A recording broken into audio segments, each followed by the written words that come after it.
Okay, good morning, everybody. So today we'll talk about an approach to a child with respiratory disease, respiratory symptoms. Uh, so respiratory diseases in children are one of the commonest reason for child visits to a health facility, and up to 30 to 40% of the health visits may be related to respiratory symptomatology. And there could be multiple causes. We deal with wide spectrum infections, asthma, malformations in young children, interstitial lung diseases, cystic fibrosis, other conditions. And we kind of try and have a look at some of these in today's presentation. So the overall approach would still be to know about what the various causes are for respiratory diseases that we're going to be looking at, some of the common symptomatology and how we approach them in history, and a little bit about physical examination. The physical examination part is more to be learned during the clinical postings and actual examination. We can just give an overview here. So the symptoms that we are most commonly dealing with when we talk about respiratory diseases or respiratory symptomatology are cough, which may be acute, short duration cough, chronic or recurrent cough, and there may be breathlessness or dyspnea and noisy breathing. In addition, there may be nasal symptoms like blocked nose or nasal discharge or rhinorrhea as we call it, and these would be the main symptomatology that we may have to work around, and a few other added features which would help us to decide what the etiology or what the site of the condition is and what's the etiology. So let's just quickly go over some of the spectrum in terms of where all it would be, the causes that are responsible. So for acute cough, the commonest would be upper respiratory tract infection, which predominantly includes rhinitis, pharyngitis, laryngitis, tracheobronchitis. Now, most of these conditions are viral in etiology, and only occasionally one may have a bacterial cause. When we talk about pharyngitis, the tonsillopharyngitis or tonsillitis, which is bacterial, typically does not have too much of cough, more of a sore throat and difficulty in swallowing and all would be there. The lower respiratory tract infections that are responsible for cough, and these again are short duration symptomatology, would be viral infection like acute bronchiolitis, typically respiratory syncytial virus. There could be pneumonia and other causes of pulmonary suppuration. Those would be uncommon in terms of, let's say, a lung abscess. Then we have other conditions, other viral infection like measles, which has an exanthematous condition. There are multiple skin lesions, but also causes lower respiratory tract involvement, and cough is a prominent feature there. Pertussis is caused by Bordetella pertussis, other name is whooping cough, so that again would be involvement of the lower respiratory tract. Then a condition which would be, you could say, rather unique or exclusive to children would be foreign body and air passages. Now, typically these are young children during the phase of when they are quite inquisitive and mouthing or putting things into their mouth, and they occasionally may get the foreign body aspirated into the air passage, and this would vary depending on what they are playing with or what they are eating. And maybe so a simple common example during the winter seasons may be your groundnut, which may be getting into the trachea or lower down. Then asthma is quite a common condition. Up to 10 to 15% children would have had history of asthma, and acute exacerbation of asthma would be a common cause. Uh, and again, asthma may means that children who have asthma may have exacerbation at any time point, but there are some conditions where the environmental conditions may be responsible. So typically around the harvest season or the pollen season, when it's there, or during change of season, the exacerbations are more likely. The aspiration is again something that may happen, which may be due to severe gastroesophageal reflux. So the moment something enters the respiratory tract, a liquid or a solid, the immediate defense mechanism would be to cough it out. Similarly, there may be other anatomical defects like a laryngeal cleft which may be responsible, or conditions which are, let's say, functional. There are no structural defects, but let's say pharyngeal incoordination is something that may be responsible for aspiration. Then at times it just may be exposure to noxious gases and environment which may enhance the cough or just increase the cough, which may be due to other causes. Now, when we talk about the chronic or recurrent, there's often an overlap. So broadly, we could divide them into three sets of conditions: malformations or structural abnormalities, infection and inflammation, and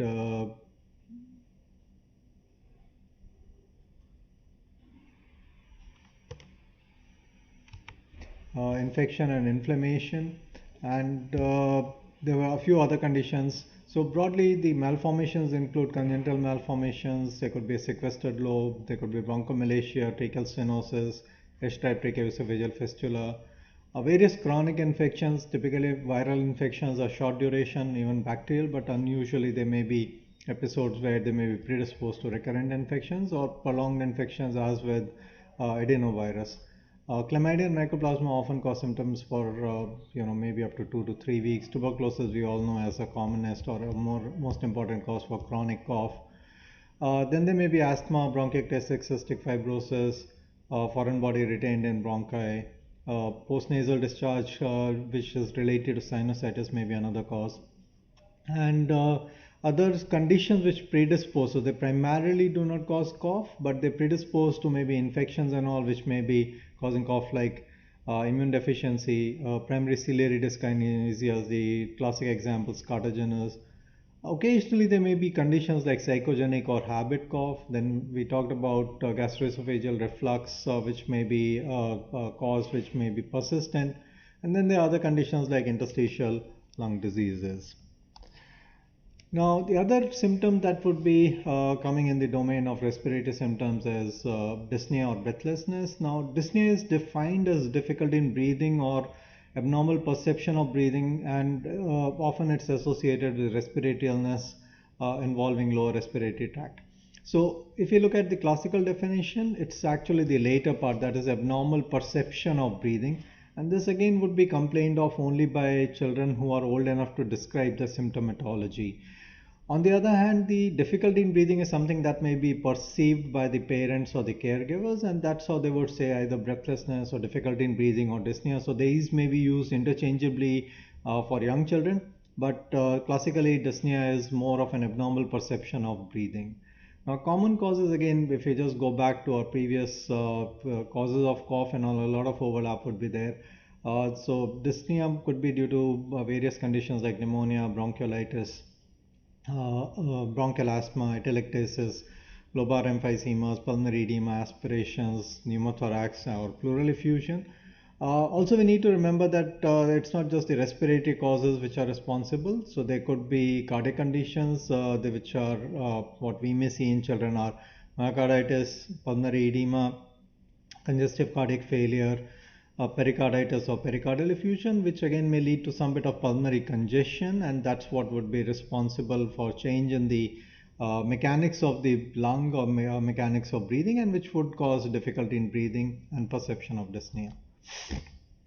Similarly, other conditions which may predispose are severe anemia, chest deformities, there may be difficulty in breathing due to a fractured rib or an injury, or pleuritic pain which may happen with pneumonias, severe acidosis, metabolic acidosis, wherein the person would try and compensate by increasing the efforts. So both the rate as well as the depth of the respiratory component of breathing effort was going to increase.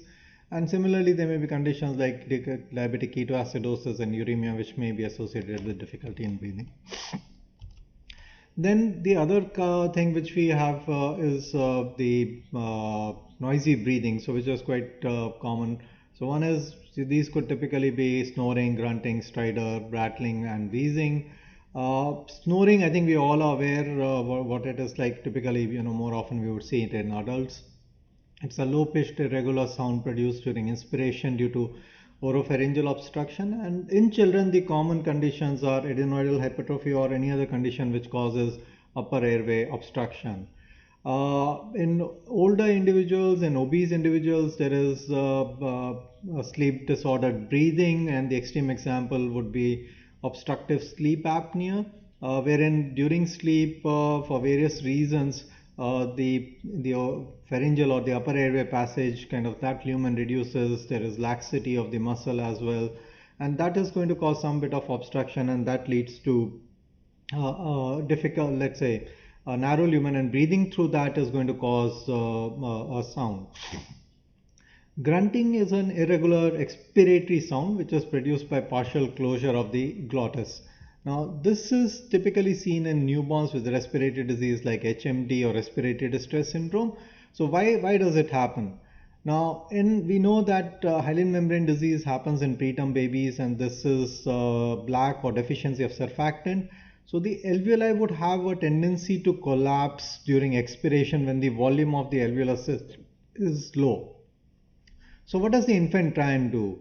Infant partially closes the glottis during expiration, and therefore, if you can imagine, so if there's an airflow that's happening and we put in a little bit of resistance to that, or the glottis is partially closed, there would be resistance to this air being breathed out, and therefore there would be some amount of positive pressure that would be generated, and these are likely to keep the alveoli open during the expiration.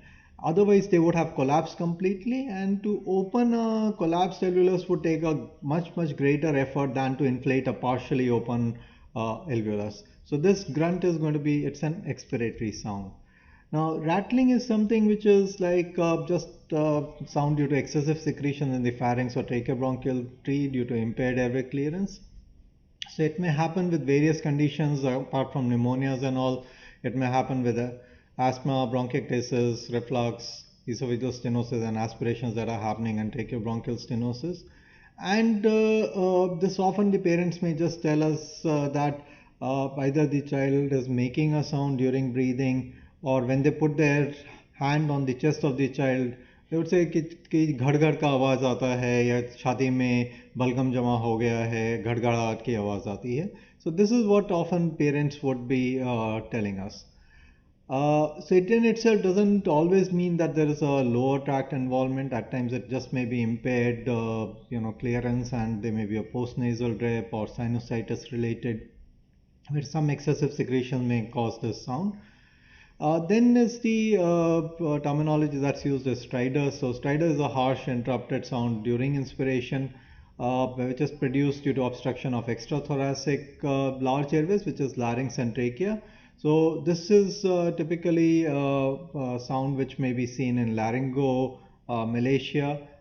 There may be a foreign body in the larynx or in the trachea, which is extrathoracic. Then we are going to hear this stridor. The stridor could be, the acute stridor is caused by epiglottitis, infectious screw, and diphtheria.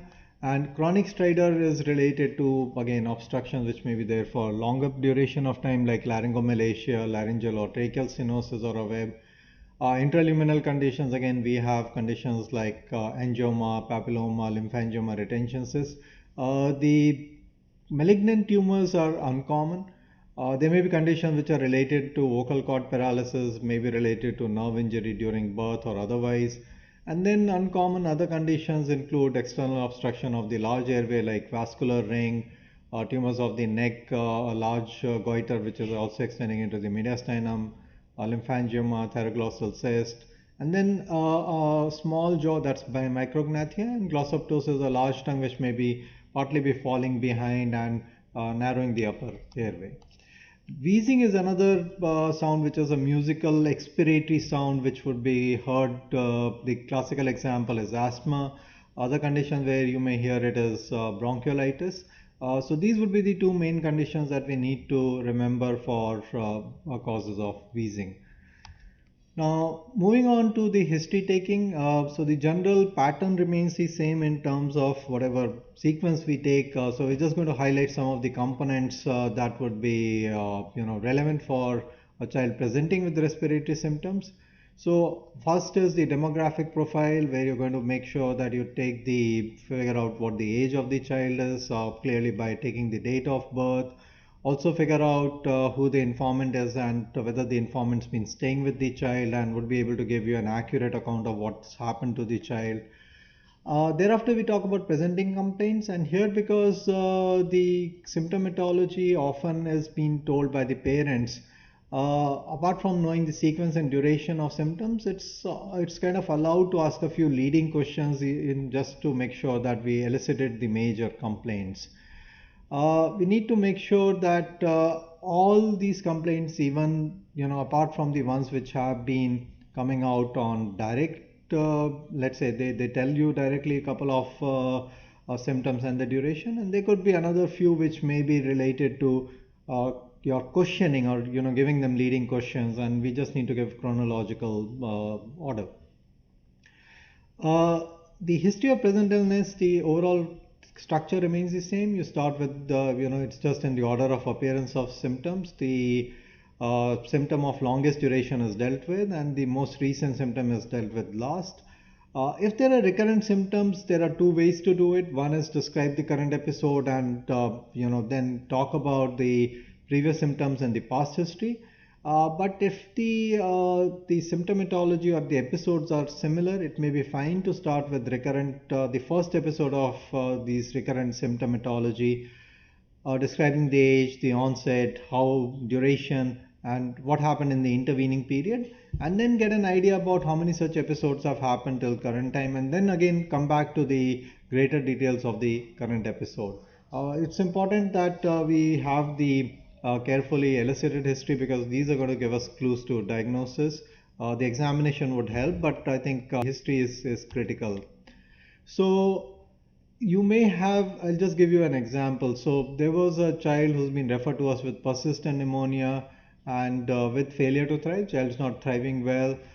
Weight gain was poor, and the suspicion was that this child could have cystic fibrosis, a condition that you may have heard about. It's impairment of the chloride transport channels, leading to thick secretions in the tracheobronchial tree, pancreatic dysfunction. And somebody thought that the pneumonia is persisting because and the child is also failing to thrive, may have cystic fibrosis. And the child was carrying multiple investigation, multiple chest x-rays, blood investigations, and a CT chest. However, when we took the history carefully, there was a history of difficulty in feeding in form of choking and spasmodic cough. So every time the child would be fed, the child would have bouts of choking and spasmodic cough at that time, and this kind of feature would be very prominently suggestive of aspiration. And therefore this child was investigated for recurrent aspiration and was found to have a laryngeal cleft. So this is a slight, you could say, a defect in the larynx, the posterior part, where the it's going to come close to the esophagus, the upper part, and whatever food item or liquids that those are being ingested, even though the epiglottis transient covers the laryngeal opening or the glottic opening, there would be chance of some of this liquid or solid kind of getting into the respiratory tract through this cleft. And this again just emphasizes the need for good history. So particularly when patients come with chronic symptomatology, I think one should just leave aside the investigations for some time till you take the history, and just try and talk to the parents or the caregivers to emphasize that at this time point you're interested in only knowing the sequence, then you're going to definitely have a look at the investigations and then take a call. Very often, because people have spent a lot of time and effort and money to get investigations done, and they think that just looking at the investigation would get a diagnosis, they're going to really force you to look at these investigations first before looking at the child or before taking the history. So I think one just has to politely tell them that you're not just discarding all these investigations. You're going to look at it, but you're going to look at it in certain time. Past history is something that again one should specifically ask for any chronic illnesses, similar illnesses in the past, any other important events. History of hospitalization, trauma, blood product transfusions. Now some of this may be related to when you are suspecting immune deficiency, and there could be HIV infection which may be related. Even though the blood products are screened, there still may be a possibility. Apart from that, any hematological conditions. And it's important to know the details of the treatment received in the past. So even though somebody may say the child's received anti-tubercular therapy, just knowing that is not enough. We need to know the doses of the drugs, the number of the drugs that have been used, and the duration for which it has been used. Only when all of these are appropriate can you call that the treatment was appropriate, rather than just saying that child received ATT. That is not enough. Now, they could be at times people may forget or they may not really give importance to a particular symptom or an episode unless you really ask them directly. So here we had a child who had been having recurrent pneumonias for 3 years duration, and the parents were moving from one facility to the other, and it's only on good history taking it was elicited that there was a history suggestive of a foreign body aspiration 3 years ago, which the parents would have forgotten, and only when they were asked was this history elicitable, and then subsequent bronchoscopy, the visualization of the tracheobronchial tree did reveal a foreign body which had been there for a period of time. So similarly, there could be, when we take family history, so one is a general history, but when you're taking respiratory illness, it could be helpful in various settings. So a child who's coming in with acute respiratory symptoms or feature suggestive acute bronchiolitis, there would be, if there is history of upper respiratory tract infection and other SIBs or parents, it may give us a clue that it's a viral infection. History of asthma or other allergy in the family members would help us take a call. So wheezing, there could be multiple causes. Wheezing may be related to asthma, it may be related with viral infections. But if let's say there's a strong family history where one of the siblings or the parents has features of asthma and allergy, then even this child with first episode of wheezing is more likely to be like have this due to asthma rather than other conditions.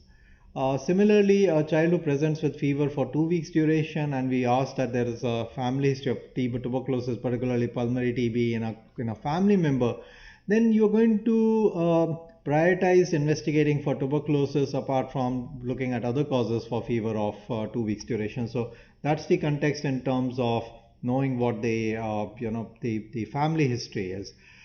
Conditions which are genetic, at times they may be, you need to find out whether there are similar illnesses, chronic illnesses, any consanguinity that's present, any SIP death that has been there, other deaths during childhood.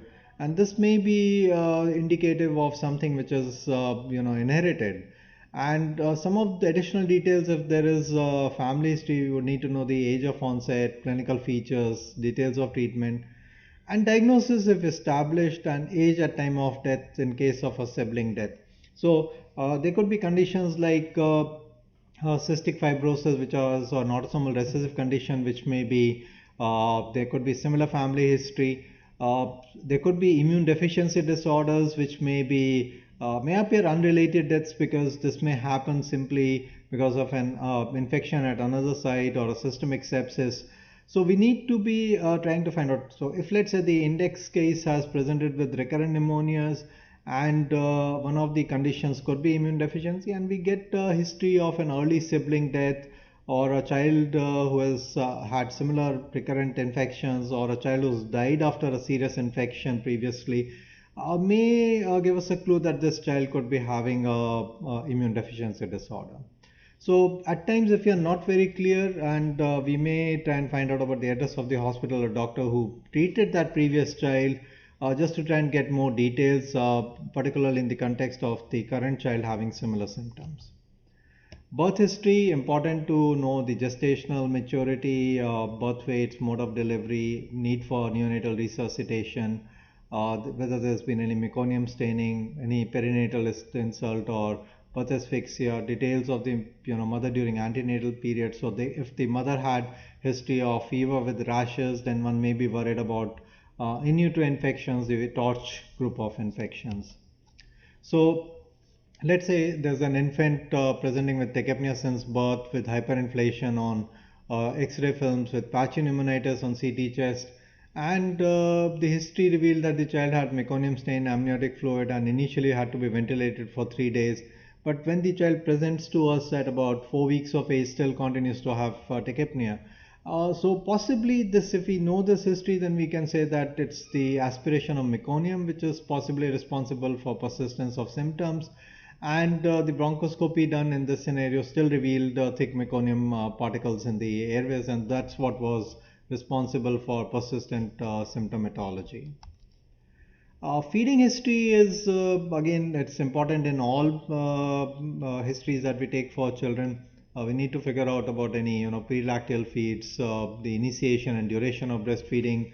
Once a child's beyond 6 months of age, also we need to look at initiation of supplementary feedings. And relation of present illness with starting of supplementary feeding, again at times may give us clues as to what condition we may be dealing with. Also important to know about the dietary intakes. The overall 24-hour recall method is what would typically be used. So a detailed family history is particularly when there is history of difficulty in feeding or failure to thrive is important. And at times if you're not very sure they're not coming out, it may be fine to observe a feeding session. So a history of vomiting and coughing immediately after feeds would suggest a possibility of aspiration. This may be due to H-type tracheoesophageal fistula, laryngeal cleft, or gross gastroesophageal reflux. History of pooling of secretions along with difficulty in feeding may suggest neuromuscular weakness or esophageal obstruction. This may happen with even conditions related with perinatal insult, cerebral palsy, neuromuscular weakness disorders. Then history of excessive crying during feeding may be observed with nasal block, and this is not uncommon in young infants because they are obligate nasal breathers. If the nose is blocked, they would find it difficult to breathe by mouth, and particularly this is going to be more prominent when the child is feeding. History of crying during feeds with abdominal distension would suggest a possibility of H-type tracheoesophageal fistula. The fistula would act as a conduit of the inhaled air to get into the GI tract, and which is what would cause abdominal distension. Other important components are immunization. So there are many vaccine preventable diseases which may be having respiratory components such as diphtheria, which would cause upper respiratory tract obstruction, pertussis, which causes chronic cough, persistent cough, which is measles, may be associated with, has a strong component of cough, as well as there could be viral measles pneumonia.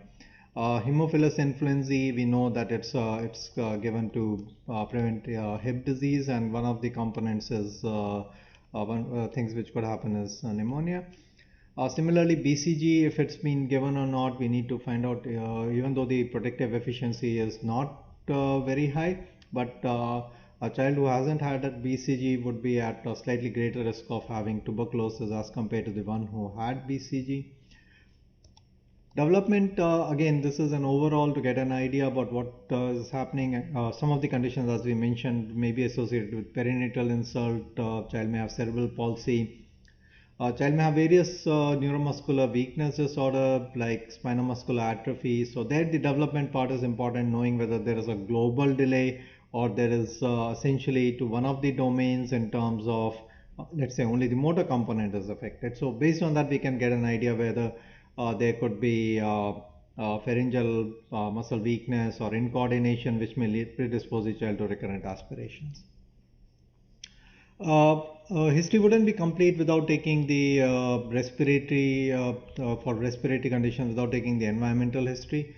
One would have to take history of both indoor and outdoor environment. Indoor environment can be assessed about any having people who smoke at home, fuel that's used for cooking, and these days it may be better off that most people would be using either LPG or piped natural gas for cooking. Overall ventilation of house, how many people are living in the house, any industry or anything that they manufacture within the house, or they live close to an industrial area, any vehicular pollution around the house, and all of this may be fine. But if a child is going to school and the distance traveled is quite a bit, one would have quite a bit of exposure due to the vehicular pollution, and that may be responsible for persistence of respiratory symptoms. The social and economic history is again just important overall to figure out the kind of residence that they have, what is the source of drinking water, just to get an overall idea about the overall socioeconomic status. Now, the physical examination, so based on the history alone, one would be able to get to a possible set of diagnosis, try and differentiate between or try and localize where within the respiratory tract the symptomatology may be. In addition, one would within the history, I think I mentioned that in the passing, but let's say if a child has difficulty in breathing, there's a suck rest suck kind of a cycle. So like child would feed, then for a while the child doesn't want to feed and then starts suckling again, may be indicative of a cardiac condition, congestive cardiac failure.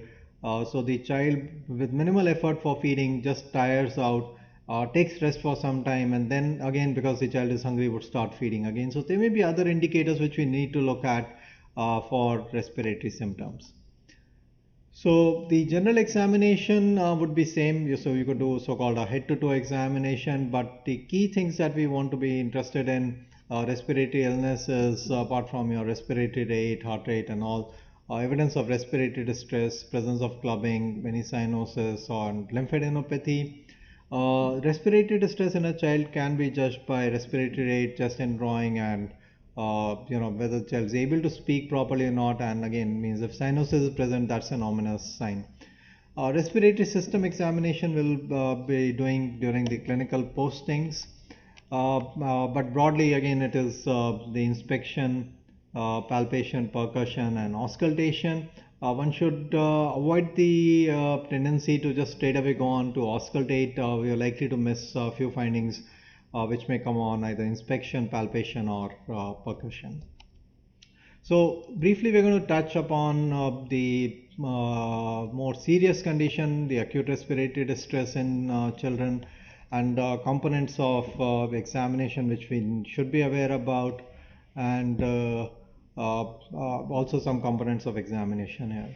So acute respiratory distress may be manifesting by sudden onset difficulty in breathing, increase in respiratory rate, there may be chest indrawing, child may have difficulty in feeding or in speech, and the child may be irritable, there may be head nodding or at extreme scenarios, altered sensorium, and child appearing blue, that is cyanosis. So all of these would be indicators of acute respiratory distress.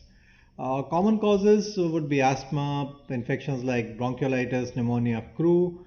Then foreign body aspiration is a classical example where the child may be doing fine and a sudden, absolutely an abrupt onset of respiratory distress should point towards a foreign body. That same thing may happen with a spontaneous pneumothorax or pneumothorax secondary to an injury, or pneumothorax secondary to, let's say, underlying lung disease like pneumonia. Empyema, again, this is collection of pus in the pleural cavity, and if there's means a rapid progression of the infection, then again would manifest with acute respiratory distress. Atelectasis, particularly if there's a large lobe or one lung which kind of just collapses, then the amount of normal lung that's available for gas exchange really reduces, and that again would be responsible for acute respiratory distress. Then there are other newer conditions like hypersensitivity pneumonitis.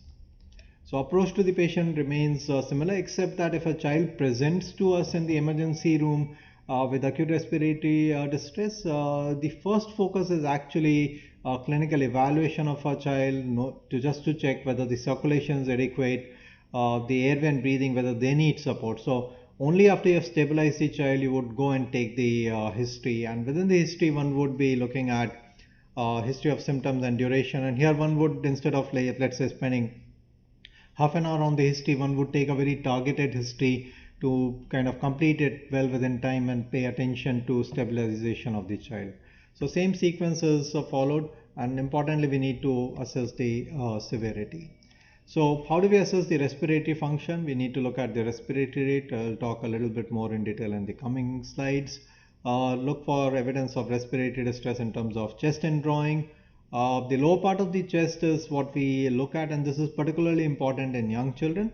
The reason is that if there is a significant, there's a condition which affects the lungs or the airways to a great extent, then the physiological characteristics or the mechanics of the respiratory symptoms get altered.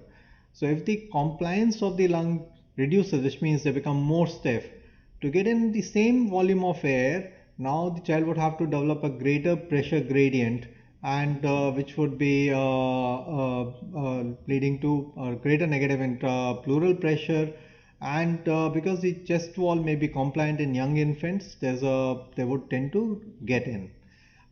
Similarly, one would be looking at nasal flare. These are just reflex mechanisms just to enhance the or increase the size of the passage through which the air flows. And then on auscultation, one would look at the air entry, whether it's equal, it's reduced, or there is asymmetry in air entry. One would look at the color of the skin and mucous membranes. So either they may be a bluish hue, or as an reflex mechanism, again, they may be pallor because of vasoconstriction. Temperature and pulse oximetry to determine the actual oxygen saturation in the tissues. Now this just gives us an idea about the range of respiratory rates. So we don't want anybody to really remember, but just have an idea, because let's say once we go on to the adults, the range is about 12 to 22, whereas in an infant the average rates are going to be about 30.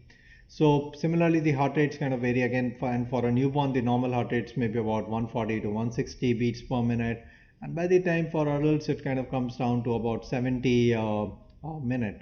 So we need to be aware about both respiratory rates and the heart rates, have a general idea, and then refer to these nomograms or standard values that are available. This we have already talked about. The chest retractions may be intercostal, subcostal, and suprasternal, or the entire lower part of, or the floating ribs that may be caving in.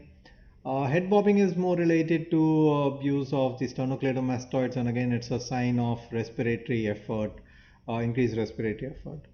Then we have what we call as a seesaw respiration, which is severe chest retraction accompanied by abdominal distension. Now this is just paradoxical kind of a breathing. So normally when we breathe, we would expect the diaphragm to go down and therefore the abdominal wall to come up, and also because the chest expands, so both the chest and the abdomen move, chest and abdominal wall move in the same direction. If on the other hand there is a asymmetry between this, that the chest wall comes out and the diaphragm is actually going in, may be suggestive of a diaphragmatic weakness. Or if the abdominal wall is coming out and the chest wall is caving in, would suggest that there may be weakness of the intercostal muscles. At times there may not be any muscle weakness, but it's just a severe airway obstruction which may be associated with a strong diaphragmatic action, and therefore abdomen wall coming out and the chest going in. So this is typically where we would look for the lower chest in drawing, which is we are looking at let's say this is the lower part of the sternum, and just below that is where we are going to have these ribs which are not really attached to the sternum, and that part going in is where we would need to look for lower chest in drawing. This grunting and stridor we have already talked about, and again if these are present, then definitely they indicate that there is a severe illness. On auscultation, we are supposed to look at the chest expansion. By overall, if there is a reduced expansion, it may be related to hypoventilation, or there's obstruction of the airway. If there is asymmetry, then there may be a collapse of one of the lobes or one of the lungs. There may be pneumo or a hemothorax. So by the presence of air or fluid within the pleural cavity may be responsible. Similarly, a foreign body aspiration, and this foreign body kind of goes and sits in one of the major bronchus, is going to lead to reduced air entry on that side. So on auscultation, one may have either air entry is reduced, or there may be prolonged expiration, or there may be wheezing, or there may be crepitations. So we need to look at it, and based on that we may come to a diagnosis. Skin color and all, as we said, so either there may be severe pallor or mottling, and this may happen because of vasoconstriction in response to overall decreased perfusion state. And if there is severe hypoxemia, we need to look for central cyanosis. So cyanosis occasionally may be seen only in the fingertips, but let's say if you're looking at the tongue or the mucosa, oral mucosa, we may not find a change. Just having acral or just cyanosis of the fingertips and the toes may simply be due to other conditions like extreme cold temperature, and that may give a bluish hue. So it's central cyanosis that is more relevant. Pulse oximetry is something that we would do. This can almost be considered a part of examination these days. It's a non-invasive method of assessing saturation of hemoglobin with oxygen. the saturation, that is arterial saturation, or let's say the what we pick up on pulse oximetry, that's called SpO2. Within a range of 85 to 95%, it kind of linearly relates to the partial pressure of oxygen in arterial blood. Beyond that, it's difficult. So the maximum saturation can be 100. So you could get a saturation of 100 when the partial pressure of oxygen is 100, and maybe on the other extreme it could be 300, 400 also. So a high saturation value doesn't really give us an idea about the partial pressure of oxygen in the blood. The fallacy is that because this is looking only at oxygen, it doesn't really give us any idea about the carbon dioxide. So there could be conditions which are associated, hypoventilation maybe there, and CO2 buildup. So if we are suspecting respiratory failure, we need to do arterial blood gas analysis to really find out what's the degree of abnormality in the partial pressure of oxygen and carbon dioxide. Then what we are kind of worried about is the imminent respiratory arrest, that is a child may stop breathing, and in that setting one would have a very markedly increased respiratory rate. So if an infant is breathing at a rate of 80 per minute, so the child may appear to be breathing at 80 per minute, and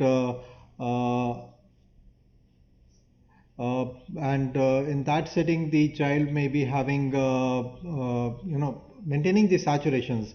The CO2 also may be maintained, but this effort may not be sustainable. Similarly, if the effort is excessive and the saturations appear fine, this effort may not be sustainable. So we need to support the effort of the child, and that will particularly be important when the child has inadequate respiratory rate, effort, or chest excursion, decrease in peripheral breath sounds. A child who's gasping, has just deep kind of a breathing intermittently, or has grunting, or has noisy stridor, then we need to be worried about a possible respiratory arrest. Similarly, decreased level of consciousness or response to pain is again we need to be worried about. Hypotonia or poor skeletal muscle tone may be a manifestation of severe degree of hypoxemia, and cyanosis again is an ominous sign. Presence of cyanosis essentially means that there is significant hypoxemia. But absence of cyanosis does not rule out hypoxemia, because to have cyanosis we need to have a good hemoglobin level, and only when the deoxygenated hemoglobin concentrations more than 5 grams per deciliter would cyanosis appear. So if a child has a hemoglobin of, let's say, 10 grams per deciliter, may not show cyanosis even though the child is hypoxemic. So this is in kind of a brief about an approach to child with respiratory diseases. The specific pathways or approaches to different conditions would be dealt with when you come to the next semesters, and also during the clinical postings. But important thing is to understand that history taking is critical, and one would do that without really looking at the investigations. A child who's coming in with the acute symptomatology, the first thing is to assess the child to rule out any of the ominous signs, or a child who's having cyanosis or excessive respiratory distress. The first priority would be to stabilize this child, and then only we go ahead and take the history. And in most scenarios, based on history and examination, we'll be able to come to a set of diagnoses, or most likely diagnosis, and which can then be confirmed with investigations. So this is where I'll end, and maybe if there are any questions, you could possibly send it on the chat box, and we could answer that.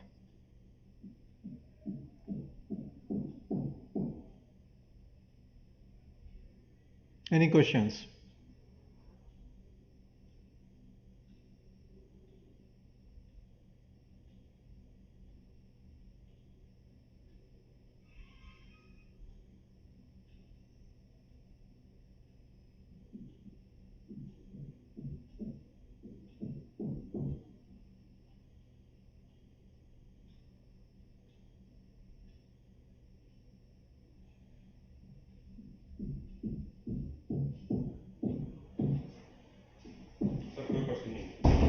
Okay, thank you then. I don't think if there are no questions, then so we'll close this session. Thank you.